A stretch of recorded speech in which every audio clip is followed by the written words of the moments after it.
Hey everyone.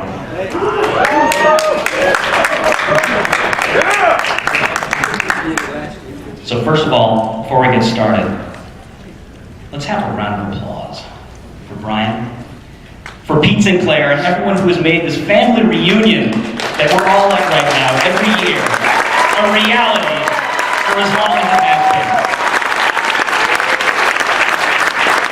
Unfortunately, Pete just left the room, doesn't appreciate that. Seriously, guys. There he is. So, our guest tonight. For the past few decades, he has played a wide array of characters with such intensity and such realism, but most importantly, a relatability. Be it a deep-thinking, young high school upstart outcast, or a young Autobot just trying to do the right thing. It is my humble honor tonight to bring to you Mr. Judd Nelson!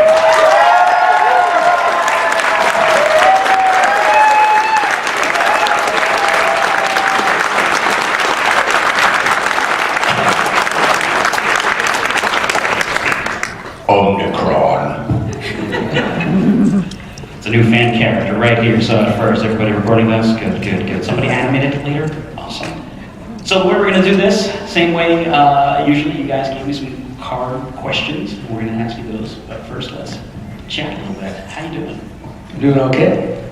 Having fun here. Yeah. What do you think? Is your first Botcon? Yeah, it is, and I think people have been really enthusiastic. Everyone's been very friendly. I've enjoyed myself. Thank you all very much.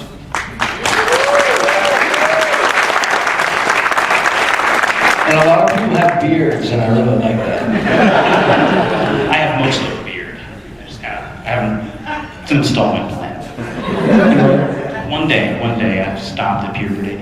So, you been finding this okay so far? You having fun? I'm having fun. Talking to people? Let's talk about Transformers. Absolutely. Was Transformers your first voice role? Yes, it was. Yeah? Yeah, I heard that Orson Welles was doing it. So I was like, wow, I want to work with Orson Welles. Yeah.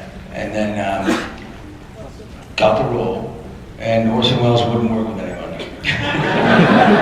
He came a day before us, and he worked alone. Yeah. And I hear that he told the director, I will give you 3 takes of every line, you won't direct me, and we'll move on.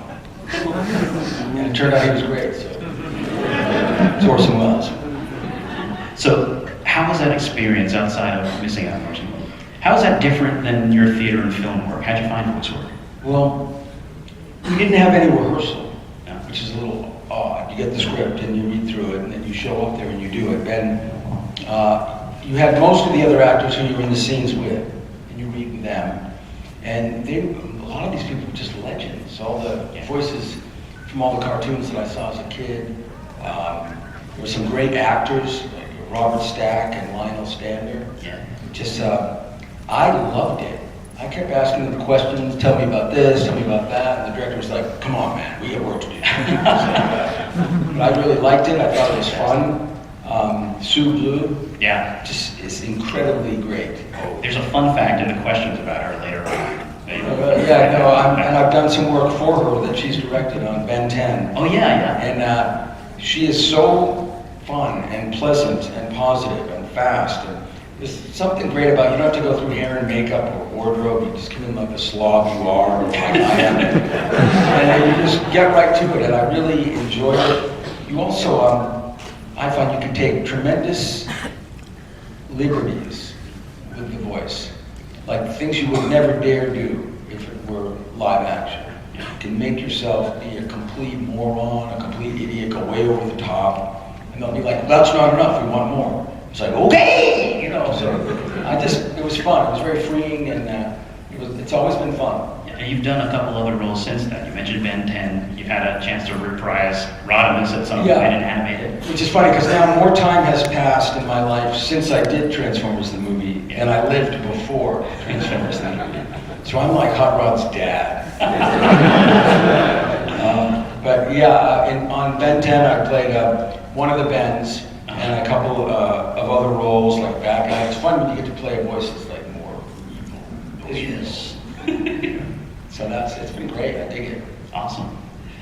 So let's get to you guys' questions. That's an awesome grammatical structure there. Let's see what we got here. I apologize in advance. It's okay. What has been your favorite fan interaction at Botcon so far? Someone today gave me a friendship bracelet.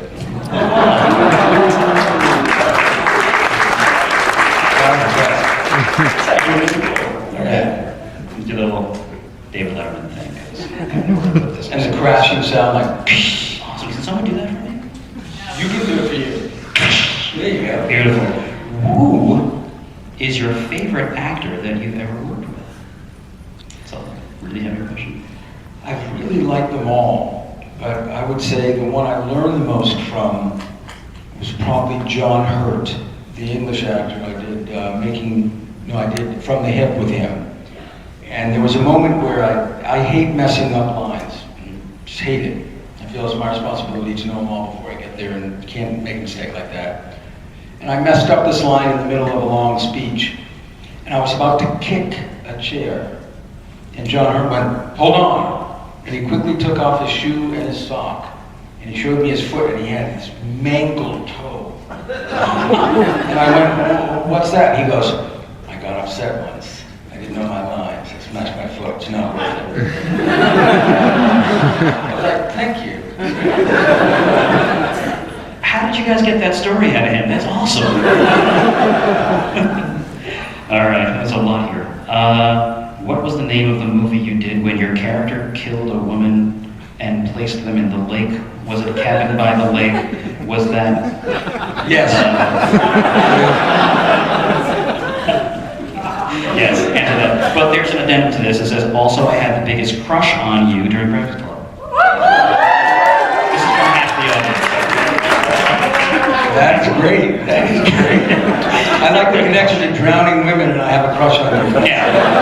It's an interesting segue wherever you are. Excellent. I only drown people in the movies. I don't do that. This got dark fast.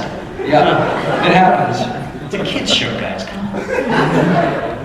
Do you have any toys of yourself? So that could go to another weird place, too.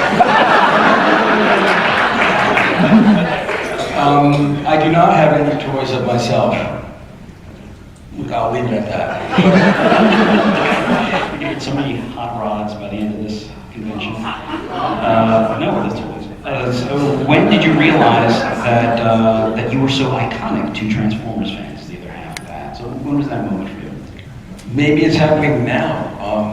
I'm fascinated that Transformers has lasted as long as it has. I think maybe it has something to do with the complexity of the story and the depth of the characters, but certainly doing it, I didn't have the sense that this was going to be something that 30 years from now people are going to still want to be a part of. And the animation, compared to like Jurassic Park, it's very rudimentary, which leads me to believe that the appeal of it is not the artwork necessarily, so much as it is the depth of the relationships and how characters keep evolving. And there are some wonderfully, there are great, good bad guys in this series. And I think maybe, I play a kind of a stiff. He's not really, he's more like the audience. Yeah. And so in a way that's a good character to play because people can see it through your eyes. Yeah. But it's less like evil villains are just great. Yeah. Well, you were the vehicle, no pun intended, through which the audience actually watched this movie because we were all kids at the time and growing up, and that was. What I think is amazing is there have been people that I've met who have come over with their kids. Yeah. And they're like, "Oh yeah, my kids watch the show." No, the kids don't watch the show. They have no idea what's going on. It's the parents. And I think that's great. Excuses, man. Come on. Kids are like blank looking around. All right, what's this? What attracts you to a role? Are there any favorite characters or characteristics? Well, I think almost anything can attract me to a project. Sometimes it's the role, sometimes it's the script, sometimes it's the actors you'll get a chance to work with, sometimes it's the location. One time it was the location they were filming at. I always wanted to go to Australia. Yeah. And I got sent a script for a project in Australia and I was like, yup. My representation was like, want to give it a read? I go, no. I mean, am I nude? Yup, I'll do it. And so it's really any number of things. Usually, it's the script as a whole. Because to play a great character in a script that's not so good, it just doesn't, it's not as, you know the film won't be as good, and I'd rather be a small part of a great, larger thing. Yeah. Well, what are you working on now? What's on the horizon? What's coming out this year? 2 films that are in the can. One is called Creep, with a K. Okay. And that is with Lamari Nadal. Okay. And it's a contemporary Western-esque kind of story. And then I just finished my first real Western called Stagecoach, the Legend of Texas Jack, with Trace Atkins and Kim Coates. And I, rode a horse, sort of. We robbed stagecoaches, for real. And I really enjoyed it. What's it called again? Stagecoach, the Legend of Texas Jack. All right. That sounds really exciting. It's cool. It's horses are kind of serious things. They will do what they want. All right, let's see here. Any memories you can share from Transformers the movie in 1986 from the recording sessions? And addendum, did you know Sue Blu had a crush on you? No, I didn't know that. And now you do. Yeah, it's a little late now, right? Maybe we should knock on her door. Hi, hey, 30 years late I Damn. Good question. Okay, well, I'm glad I know it now. Yeah. For future reference. Though I'll be too embarrassed to say anything. But I really enjoyed just every so often some of the other actors would slip into a different voice that was not for Transformers. Yeah. And this was in between recording. And one guy's doing like Bullwinkle. And one guy's doing like Professor Peabody from like Underdog. It was just crazy voices that I recognized from my youth. It was like, whoa, what was that? And I just dug it. I thought it was really great that there were some unheralded performers that are incredibly gifted. And we don't know their faces, so we don't see them. In Ben 10, I got to work with Tara Strong. Yes. Who only does about 10 billion voices. Incredibly talented, and a babe, too. She's hidden behind the scenes, I don't know why. This is fairly straightforward. It's just what was your favorite role? The favorite role, maybe, I really like them all. I have a special affinity for Marty Malt in a very peculiar film called The Dark Backward. Yeah. That's about the right odds. Thank you very much. I appreciate that. Love it. But it's not a film for the squeamish. It's not really a film for the young. It's not like X-rated or anything, but it is unique and peculiar. And that one I really enjoyed working on. It was hard to convince the director that he should cast me. And then once that happened, it was really fun and great. And we made that pretty quickly for I think like $1. But I really enjoyed it. Something for you guys to look at. It's your homework.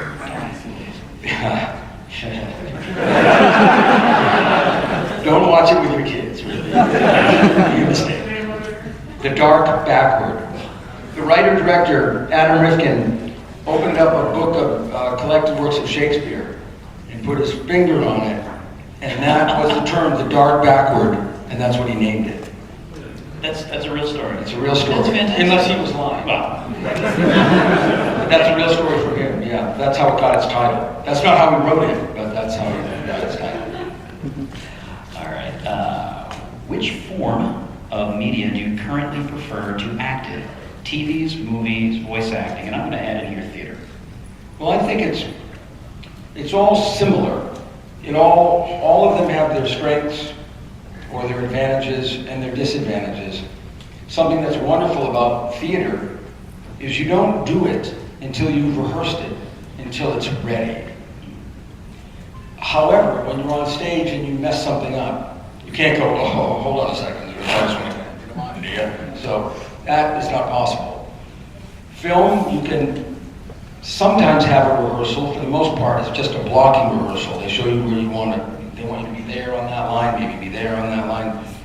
So the directors sometimes feel like traffic cops. And you don't really get this sense that the work is fully rehearsed and ready to be performed. But they'll give you 50 chances to get it right. But films, films I think are made and broken in post-production. You shoot whatever you're going to shoot, and then months later, the director and the editor, they're putting the film together. And it can be almost unrecognizable from the script you read in the movie you thought you were shooting. For instance, you can have a scene with 5 lines in it, and you smile on the second line, but you don't smile at the end of the scene because it doesn't work out well for you. You go see the movie, that smile on the second line is now the 5th line. So the scene was one thing, and you go see it, and you go, but that's not what... However, you know, the actor gets a lot of the glamour unnecessarily and unjustifiably. And then a lot of the punishment and shame is unjustifiably also. So you don't have much control as an actor on film. Television, when I did a sitcom for 3 years, it felt like doing a one-act play every week. You'd rehearse it, and you'd get it ready, and then you'd do it in front of the live audience, and like a couple takes each time all the way through. So you get the feeling of it being pretty ready. And then the audience response to let you know if it was really ready or if you just thought it was good and it sucked. And then if it was bad, then you got a new one next week.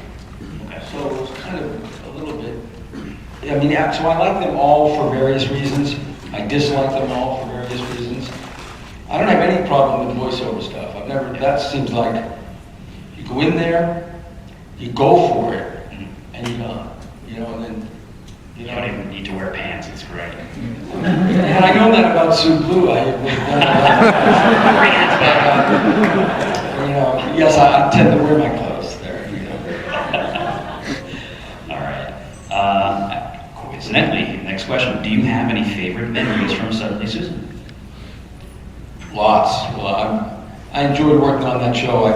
I knew Brooke Shields beforehand, so that's why I knew that working on the show would be great, because Brooke is very, not just professional, but she doesn't feel that her time is any more valuable than anyone else's. It was never going to be a moment where she was going to think she was better than anyone else. So that you knew, just come ready, and that it would be a kind of egalitarian experience. I really enjoyed that. It had a terrible ending for us. There was a tragedy that happened to one of the actors, and then that was like, wow. So my memory of that experience is still very positive because of Brooke and the other people that I worked with. Though it was a tough way to end it. Yeah, it was handled nicely in the show, though. As best as that thing can be handled. I mean, that's, you know. Yeah. All right, try to lighten the mood here. Sorry, guys. Actually, okay, let's go for it. I don't know what the question is, but okay. If you could transform into anything or anyone, who would it be? You mean in real life? I guess so. Now or throughout history? I'm gonna say anything goes, man. Okay. Maybe Matthew Brady. He was he was a Civil War photographer. One of the few people that could travel between the North and the South. Because he had... Right? No, maybe I should just... Thank you. Hello? Oh, yes. Hello. He could travel between the North and the South. One of the few people that could do that. And his photographs, as well as a couple of his contemporaries, shortened the war. Because people were sent off to that war. You go be a hero, it's great, excellent. And those photographs, the first time that the general population saw the carnage of the battlefield, people were like, hey, this ain't so good, let's stop this. So I think that particular individual was very instrumental in reducing the general suffering of a country. That'd be a good thing to try and be for a little while. Jeez, yeah. It's basically the birth of broadcast media. So Yeah. letting people know what's actually Without a going on. spin. Yeah, Without a spin. directly. See, whoever asked that question thought it was going to say like a backhoe or something, and you got like a really awesome answer. So, thank you. Cindy Crawford. Yeah, Cindy Crawford. No, fine, I mean that. Only a good way. Man, what is with you guys? All right, who was your childhood crush?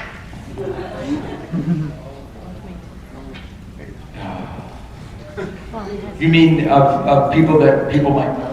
Yeah, I guess being Because, I a mean, you know, in school, you know, like, sixth grade, you're not going to know who this girl is. Unless she's here, and then it would be really bad. On my wall, that I'd been growing up as a kid, I had 3 posters. One was of Peter Fonda and Dennis Hopper from Easy Rider. Nice. One was of Raquel Welch from 6 billion years BC. She had the kind of fur bikini. And one was of Sophia Loren in the dress, wet dress. So, of those 3, Sophia Loren. Sophia Loren. Yeah. I'm with you. Good. I like it. Little house movie. All right. Would you ever play the role of Rodimus again? Sure.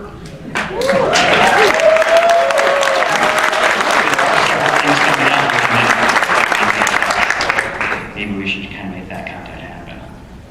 All right. Let's see. What do you look for in a role or screenplay? That's kind of asked that already. I feel like. Yeah, I think, you know, it could be anything. Sometimes it's the story can be important, I think. Sometimes it can be really funny. And I haven't read too many scripts that are funny. Yeah. Have you done stage work? Let's Yes. talk about your stage work. And how does that play into the voice acting?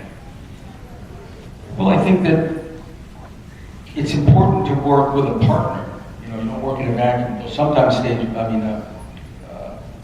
voice work, you're all alone. Yeah. And you're doing it, and you're making believe there's someone with you. And on stage, you know, if there's someone in the scene with you, there's someone in the scene with you. You rehearse it there. The audience can see it. You play off of them with them. I personally like stage the most because you've gone from the beginning to the end dozens of times. It's rehearsed. It's planned. You plan for everything except those things you can't plan for, and then you're happy when those things happen. Because who knows what kind of moments of joy you can get when you find something in the material that you've been trying for, but unconsciously you get it rather than consciously. And you start at the beginning and you go to the end. In movies, that's very rare. You'll start a scene in the beginning and go to the end. But you can do the end of the movie the first day of the shooting. And that's just odd. I like starting at the beginning. It would be like if you were to have an evening with a woman, you wouldn't want to start at the end. I mean, some people might, but that kind of take the fun out of it. No, it wouldn't take all the fun out of it, but change it. The narrative flow would be disjointed of the date that you're on. The flow would be Flow. disjointed, yes. Yeah, disjointed flow right here, Botcon 2016. That's a good name for a transformer That character. did it, or a love band. I like it. It's fantastic. You know, you're talking about playing other characters. Earlier, Greg Berger was talking about how you guys were always in the room at the same time. Did you get to play off of these other guys in that same way, to sort of like channel that same energy? Well, sometimes, you know, because I was very much a novice. You have the microphone, let's say, right here. Yeah. But the guy you're playing the scene with is over there. So you might forget to go, hey, so what stop now. Put your mouth to the mic. So that would be hard at first. Yeah. And then you learn, okay. But it's good to feel them around you. Yeah. You know, that you're in it together. You're not like in a vacuum. And that was really, I enjoyed. Yeah, and that was all done. You did that pretty much in the timeline of the movie, right? Or did you Yes. Yeah, we pretty much went from the beginning to the end. Yeah. We made a big round table, lots of performers there. Leonard Nimoy was not there. Okay. He had the special, I guess, Orson Welles treatment. Yeah. They got to go separate because they're huge. And the rest of us, it's just great. I really dig it. That's great. Did you keep in contact with them afterwards? No, not really. And I was really glad to work with Sue Bird. It was like, Yeah. it's just, I find time, I have a weird sense of time now. I don't really know when, and living in Los Angeles, there's no real change of seasons. Yeah. So you don't know how much time has gone by. So it goes, what year was that? It's like, I don't know. I think Reagan was president. Which Bush? But so I end up losing touch. It's a myth, you know, the idea that you work on a project and you're all family. Yeah. Maybe you are then, but as soon as that project's over, some people go to that project or go to that project, and kind of get all scattered all everywhere. So I lost touch with people, and this coming here to this is really good. I reestablished, just seeing people I hadn't seen and realized a long time. It's cool. That's kind of crazy. And now you told me that thing about Susan Blu, so. Jeez. All right. Here, this is interesting. Who were some of your favorite childhood characters? Clearly, this entire room, you are their favorite childhood character. Thank you. But what were yours? You mean like cartoon characters? Yeah, sure.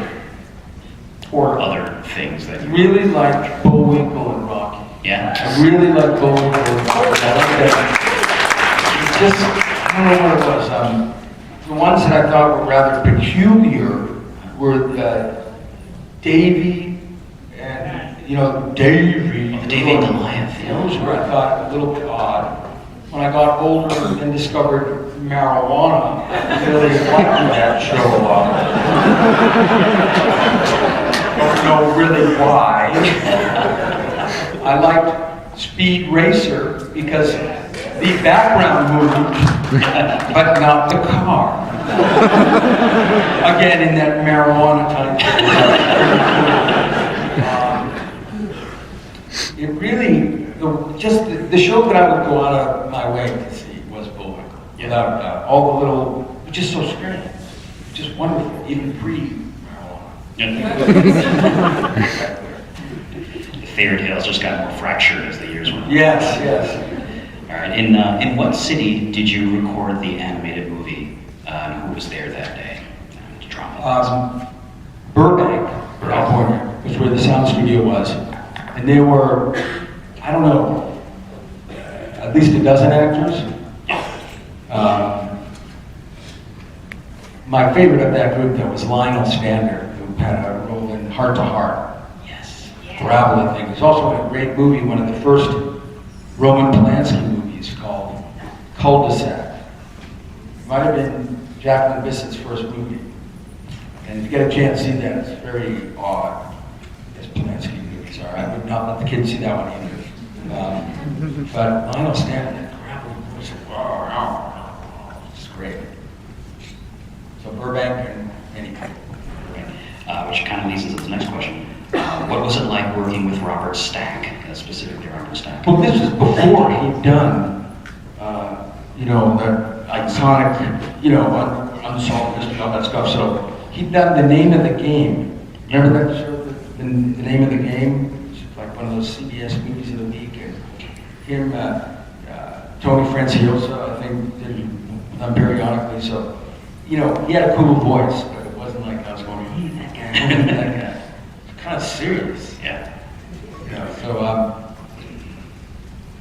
don't know. Yeah, I think you answered that. Just mentioning Bob, what's happening.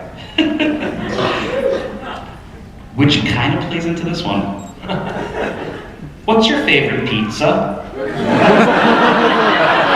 Serious, it actually says that. Somebody asked, what's your My favorite favorite pizza is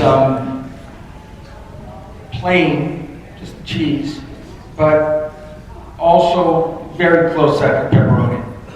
And I don't understand pineapple.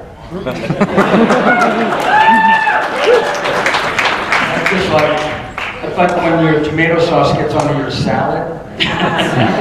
Good. I like that there's one guy who's really excited about pepperoni over there and just jumped up. Yeah. That's excellent. Pepperoni, new nickname. I think it's the same guy who said about the pot, right? Yeah. All right, we got two more left. There we go. and we're just about out of time anyway. Let's see. How do you feel about the character that you played in the 1986 movie? I'm pretty sure you're talking about Opera. And how that character reflects the Transformers franchise. So, yeah, let's just kind of sum it up. Well, it's interesting because he starts out as one thing Yeah. and becomes something else. He evolves, he grows, he matures. He's more reactive and juvenile, and then becomes someone who has to be responsible for things, and he takes care of business. But then after that movie, there are lots of incarnations, lots of different names Hot Rod gets, Yeah. which was referenced a couple days ago when we did that. It was like, God, why was I calling myself Rod as a major in the late aughts? Yeah. It's like, but all those, I think, are symptomatic of the success of Transformers. Yeah. That things expand beyond their original character and become bigger and better. If they don't become better, they come back and they start again and something else. Yeah. And it's called Transformers. There is a transformation. It's not necessarily from a humanoid to a vehicleoid, though that does happen. Yeah. There are other kinds of transformations that happen throughout the story, good guys, bad guys. Yeah. So I think he is symptomatic the way all the characters are symptomatic of what the franchise, what it began with, and what it continues to be today, which is a transformation from one thing to another with a connecting tissue. That is great. That is a fantastic.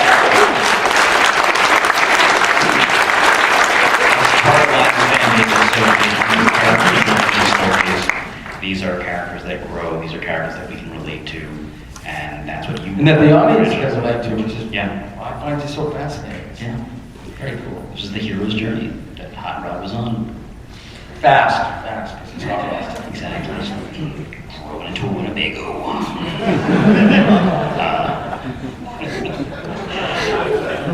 That's weird. Not as weird as this last question, which is a weird one. I feel like I should have ended on that one. That was really good. This is, what do you think of Optimus Prime?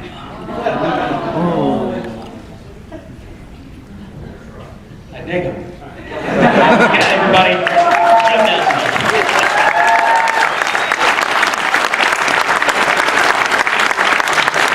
Thank you so much. My pleasure. Thank you all very much.